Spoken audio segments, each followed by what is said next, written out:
Hi అండి అందరికీ. ఈరోజు మనం గణిత ఉద్దేశాలు, విలువలు, లక్ష్యాలు, స్పష్టీకరణలు, విద్యా ప్రమాణాలకు సంబంధించిన మోస్ట్ ఇంపార్టెంట్ బిట్స్ అనేవి నేర్చుకోబోతున్నాం.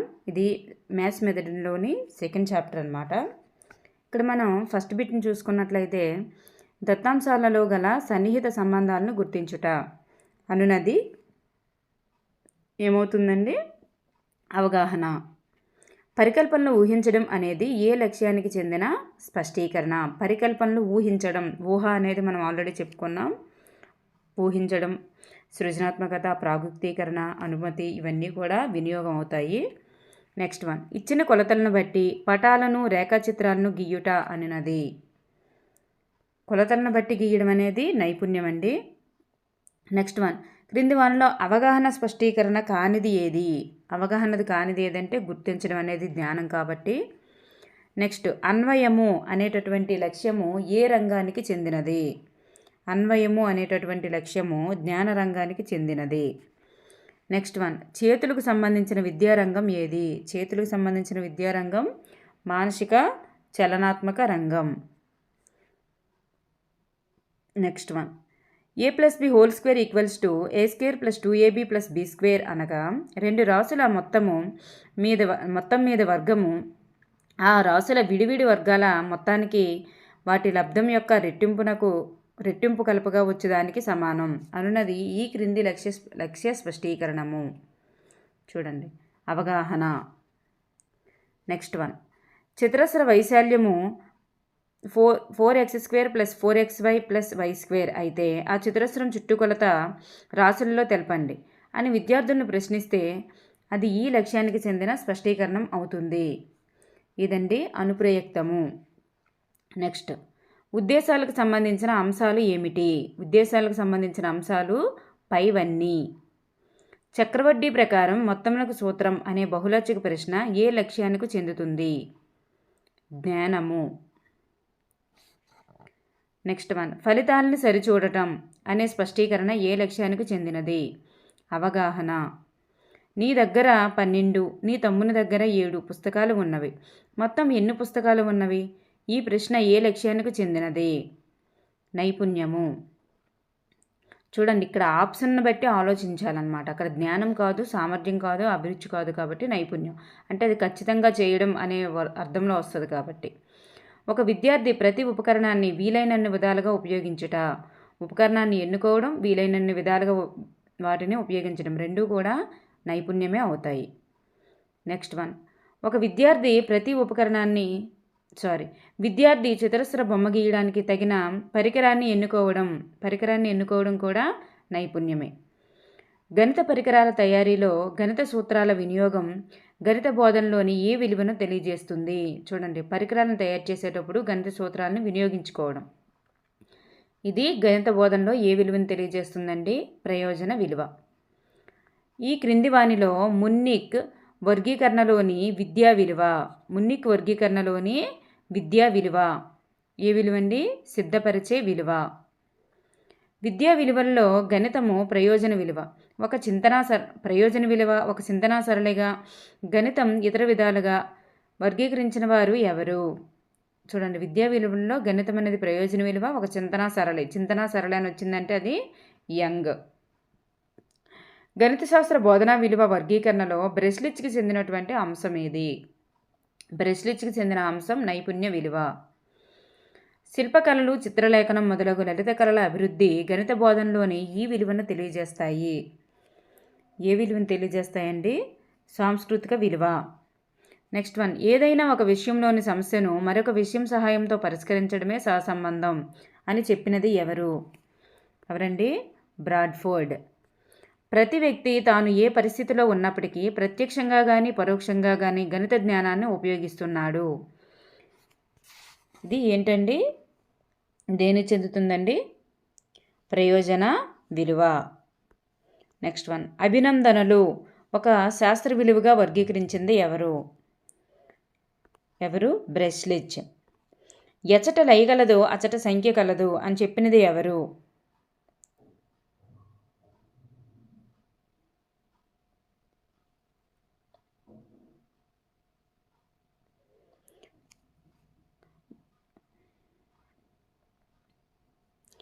నిగూఢమైన అంకగణిత అభ్యాసమే సంగీతం అని అది సంఖ్యలతో సంబంధం కలిగి ఉన్నది అని అన్నది ఎవరు?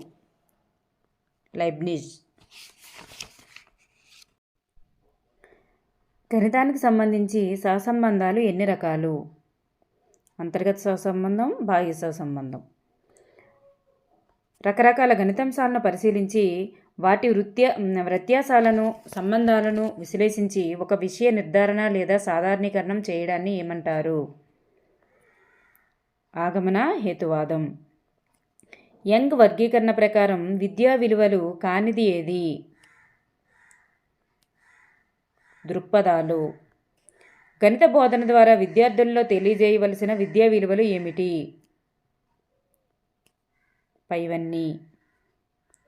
ఏదైనా ఒక విషయంలో సమస్యను మరొక విషయం సహాయంతో పరిష్కరించడమే సహసంబంధం అని తెలియజేసిన వారు ఎవరు? బ్రాడ్ఫోర్డ్. విద్యార్థి ఇచ్చిన సంఖ్యలను సరిసంఖ్యలుగా బేసి సంఖ్యలుగా వర్గీకరిస్తాడు అనేది ఏ లక్ష్యానికి చెందిన స్పష్టీకరణ? వర్గీకరించడం అవగాహన అండి. Next one. బోధనా పద్ధతులను మూల్యాంకన పద్ధతులను రూపొందించడానికి తోడ్పడేవి. స్పష్టీకరణలు. అనుకరణ, నిర్వహణ అనే లక్ష్యాలు ఈ రంగానికి చెందినవి. మానసిక చలనాత్మక రంగం. చిత్రాలను, చిత్రపటాలను వ్యాఖ్యానించుట అన్నది ఏ రంగానికి, లక్ష్యానికి చెందినటువంటి స్పష్టీకరణ? ఏ రంగము, అందులో ఉండేటటువంటి లక్ష్యము. జ్ఞానాత్మక రంగము, అవగాహనకు చెందినది. క్రింది వానిలో నైపుణ్యము అనే లక్ష్యానికి చెందిన స్పష్టీకరణ ఏమిటి? స్కేలులో ఇచ్చిన కొలతలతో సరళరేఖను గీయుట. ఈ క్రింది వానిలో విశ్లేషణ అనే లక్ష్యానికి చెందినది ఏది? శ్రేష్టమైన విషయ ప్రసార విధానాన్ని ఏర్పరచడం. సునిశితత్వం అనే లక్ష్యము ఏ బోధనా రంగానికి చెందినది? మానసిక చలనాత్మక రంగం. లక్ష్యాలకు సంబంధించిన అంశాలు ఏమిటి? పైవన్నీ. ఈ క్రింది వానిలో అవగాహన లక్ష్యానికి చెందిన స్పష్టీకరణ ఏది? అవగాహన లక్ష్యానికి చెందిన స్పష్టీకరణ దత్తాంశాలను వ్యాఖ్యానించడం. ఒక విషయాన్ని అనేక సార్లు పరిశీలించినప్పుడు ఒకే ఫలితాన్ని పొందినట్లు అయితే మిగతా అన్ని సందర్భాల్లో కూడా అదే ఫలితాన్ని ఇస్తుందని నమ్మకం కలిగించే విషయ నిర్ధారణ ఏది? ఆల్రెడీ రిపీట్ అయిందండి. ఆగమన హేతువాదం. హేతువాదం ఖచ్చితత్వం, ఏకాగ్రత, వేగము మొదలైన నైపుణ్యాలను పొందేటట్లుగా విద్యా ప్రణాళికలోని అంశాలను ఎంపిక చేయాలి. ఇది దేనికి సంబంధించిందండి? క్రమశిక్షణ విలువ. శిల్పకళలోని రహస్యాలు ఈ సంస్కృతిని తర్వాత తరాల వారికి అందించడానికి ఉపయోగపడే ఒకే ఒక మార్గం గణిత శాస్త్రాధ్యయనం. ఇది తెలియజేసే విలువ.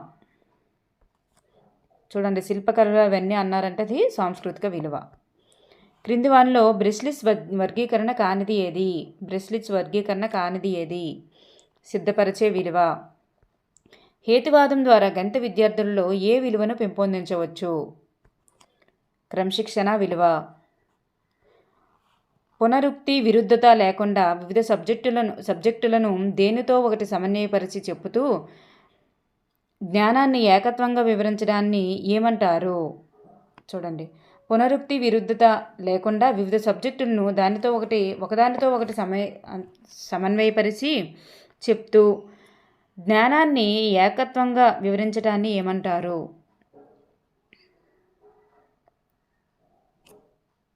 సహసంబంధం. ఆధునిక మానవుని కార్యకలాపాలైన వాణిజ్యము, పరిశ్రమలు, ప్రభుత్వ యంత్రాంగం మొదలైన వాటన్నింటినీ గణిత శాస్త్ర తర్కం ప్రకారం ప్రదర్శించవచ్చునని అభిప్రాయపడిన స్మిత్ ఏ గణిత విలువను దృష్టిలో ఉంచుకొని అభిప్రాయపడ్డారు?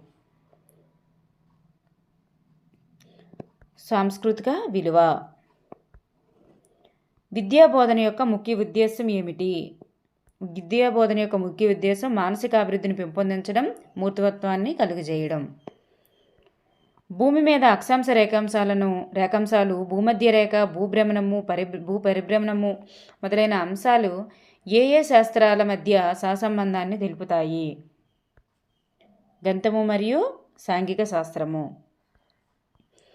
ఫ్రాస్ట్ ప్రకారం బోధన లక్ష్యాల్లో రూపొందించడంలో పాటించవలసినది ఏది? ఫ్రాస్ట్ ప్రకారం. సో పైవన్నీ కూడా అవుతాయి. నెక్స్ట్ వన్, క్రింది వానిలో స్పష్టీకరణల యొక్క ప్రయోజనం ఏమిటి? స్పష్టీకరణల యొక్క ప్రయోజనం చూడండి, అభ్యాసం జరిగిందని అనడానికి సాక్ష్యాధారాలు ఉంటాయి. ఒక లక్ష్యానికి మరో లక్ష్యానికి తేడాను తెలుపుతాయి. అభ్యసన అనుభవాలు ఎన్నుకోవడానికి కూడా సహాయపడతాయి. సో పైవన్నీ. క్రింది వానిలో వినియోగ లక్ష్యానికి చెందిన స్పష్టీకరణ కానిది ఏది? చూడండి, సంకేతాలను చిహ్నాలుగా సరిచేసి చదవడం. సంకేతాలను చిహ్నాలు సరిగా చదవడం అన్నమాట. చదవడం ఓన్లీ అది. ఇక్కడ చదవడం అనేది వినియోగానికి చెందినదైతే కాదు. నెక్స్ట్ వన్, వినియోగ లక్ష్యమునకు చెందిన స్పష్టీకరణ ఏది? సాధారణీకరించడం. మిగతావన్నీ కూడా నమూనాలు తయారు చేయడం అది కాదు. నెక్స్ట్ ఇవన్నీ కూడా నమూనాలు తయారు చేయడం నైపుణ్యం అవుతుంది. ఉదాహరణలు ఇవ్వడం అవగాహన, విచక్షణ కూడా అవగాహన అన్నమాట. క్రింది వానిలో వినియోగ లక్ష్యమునకు సంబంధించిన స్పష్టీకరణ ఏమిటి? జరగబోయే ఫలితాలు చెప్పడం, కారణాలు చెప్పడం, ప్రాగుక్తీకరణ, సృజనాత్మకత ఇవన్నీ కూడా వినియోగమేనండి. త్రిభుజాల బోధనలో అవగాహన లక్ష్యానికి సంబంధించిన స్పష్టీకరణ ఏమిటి? త్రిభుజాలను వర్గీకరించడం. క్రమభిన్నాల పాఠ్యపథకంలో జ్ఞాన లక్ష్యానికి చెందని స్పష్టీకరణ ఏది? క్రమభిన్నాలలో లవహారాలు గుర్తించుట.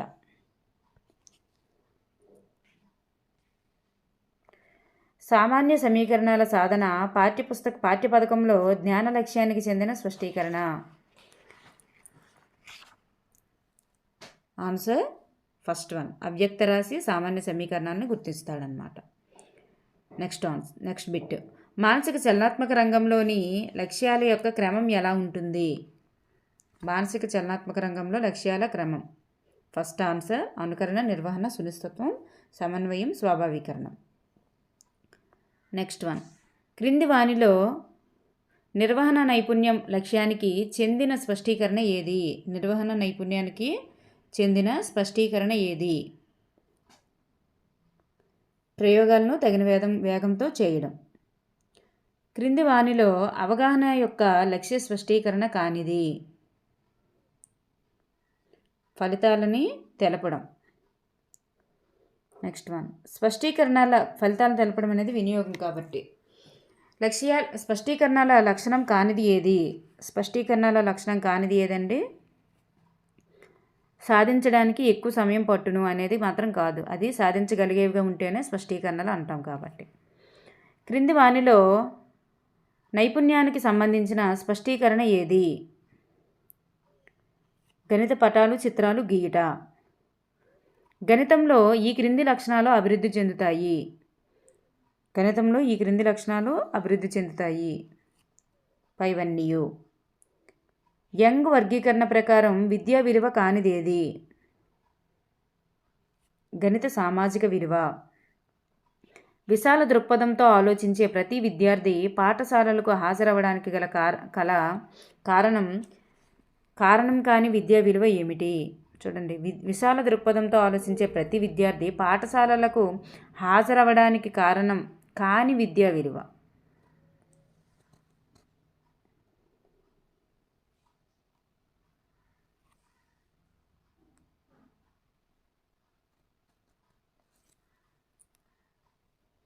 ఆన్సర్ పఠనా సామర్థ్యం.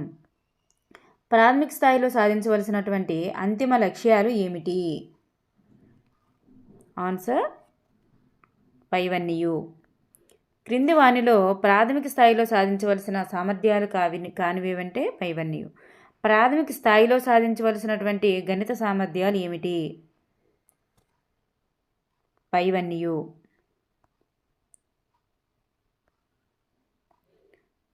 చూడండి, క్రింది వానిలో ప్రాథమిక స్థాయిలో సాధించవలసిన సామర్థ్యం కానిది ఏది? కానిది ఏది అంటే పైవేవి కావు. క్రింది వానిలో ప్రాథమికోన్నత స్థాయిలో సాధించవలసిన గణిత సామర్థ్యం కానిది ఏది? శ్రేణులు అనేవి ప్రాథమికోన్నత స్థాయిలో అయితే సాధించవండి, ఇంకా ఉన్నత స్థాయికి వెళ్ళాలి. నెక్స్ట్ వన్, భిన్నాల సంకలనంలో కానీ వ్యవకలనంలో కానీ కూడి ఉన్న సమస్యలు గణితంలో ఏ ఏ భాగాల మధ్య సంబంధాన్ని కలిగి ఉంటుంది? చూడండి, భిన్నాల సంకలనం కానీ వ్యవకలనం కానీ ఇవి దేనికండి? అంకగణితము, వ్యాపార గణితము. నెక్స్ట్ వన్, ఉపాధ్యాయులు ఈ సూత్రాన్ని నిరంతరం మనసులో ఉంచుకున్నప్పుడే మాత్రమే వాస్తవమైన విద్యాబోధన సాధించడం అవుతుంది. చూడండి, వాళ్ళు ఎలా ఉండాలంటే గణిత ఉపాధ్యాయులు సహసంబంధ సూత్రం అనేది పాటించాలి. ఏ ఉపాధ్యాయులైనా గణితమనే కాదు, 2 సబ్జెక్టుల మధ్య సహసంబంధం అనేది ఏర్పరచాలి అనే సూత్రాన్ని మైండ్లో ఉంటేనే వాళ్ళు చక్కగా బోధించగలుగుతారు. క్రింది వానిలో సన్నాహ విలువ ఏది? క్రింది వానిలో సన్నాహ విలువ ఏది? చూడండి, ఫస్ట్ 2 కూడా సన్నాహ విలువ అవుతుంది. విద్యార్థి పాఠశాల విద్యాభ్యాసం పూర్తి కాగానే భవిష్యత్ జీవితానికి సన్నాహపరచడం, క్రింది తరగతి నుండి పై తరగతి వెళ్ళడానికి కూడా సన్నాహపరచాలి. 2 రకాలుగా ఉంటుంది అన్నమాట సన్నాహం అనేది. థ్యాంక్ యూ అండి. ఇక్కడికి బిట్లు అయ్యాయి. నెక్స్ట్ ఇంకో వీడియోలో అందిస్తాను. Thank you everyone.